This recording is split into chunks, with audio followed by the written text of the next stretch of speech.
So deindustrialization in India occurred in the 19th century with the passing of the Charter Act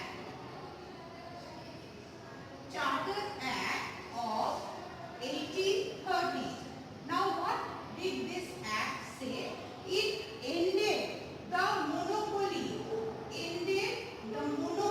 Monopoly means monopoly is the system. Mono means single. So before 1813, the British East India Company was the only trading company allowed in India for trading purpose. So, by passing the Charter Act of 1813 by the British Parliament, this single power of trading by the East India Company was ended.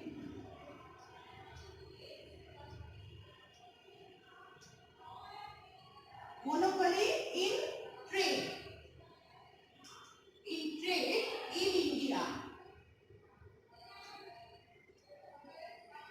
So the monopoly in trade in India by the British East India Company was ended by the passing of the Charter Act of 1830.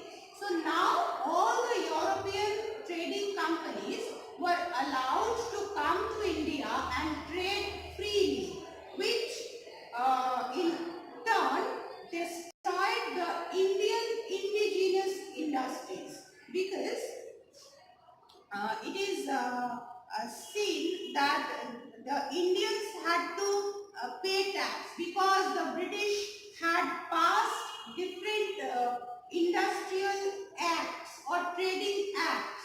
So the British trading acts had allowed the British and the European trading companies to trade freely in India, whereas the Indian traders had to pay tax. So obviously the selling price of the goods of the European traders were lesser than the Indian traders, and for that reason the Indian goods started to lose their markets. Besides, the European countries, they were industrially advanced, especially the British textile industry. So the goods manufactured in the European factories, they were of finer quality and they were of a large amount. So the Indian the Indian weavers who were using the traditional loom to weave the cloths, their finishing was not so fine. They were not finely finished like the machine-made textile. Besides, their price was also high. So this also led to the destruction of the Indian industries.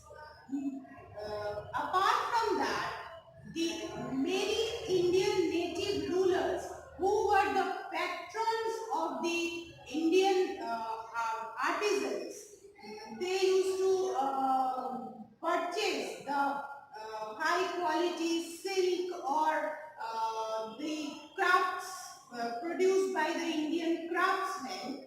The native rulers, they lost their kingdoms, so automatically the craftsmen who were patronized by them, they became unemployed, and in this way their industries were no longer in practice and the industries started to decline. So all these reasons, they together brought, as I have already said, that the machine-made products, they were finely made, they were cheaper in cost, and they were easily available in the market. So all these factors, the Indian goods, indigenous goods, they could not stand the competition. given by the machine-made products of the European industries, and so the Indian industries gradually died down, and India or the Indian craftsmen, they became unemployed, they became jobless, they became very poor. So the Indian economy also declined. So this was the deindustrialization. Sometimes the Indian craftsmen were tortured also by the British. In order to destroy their craft, the British, they used to cut their thumbs, the loomers, and when these people could not stand the competition of the foreign products, they started to leave their traditional craft, and they moved to another profession.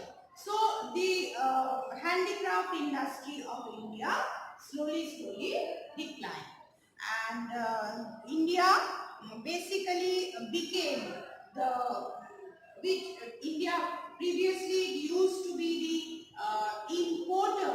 Now it started to become the exporter of the raw material for the British industries, rather than importer or exporter of the finished goods from India. So it became an exporter of raw materials and importer of the finished products. So, and this, because it was the huge source of raw materials, India was known as jewel in the crown of the British Empire. So India, the British Prime Minister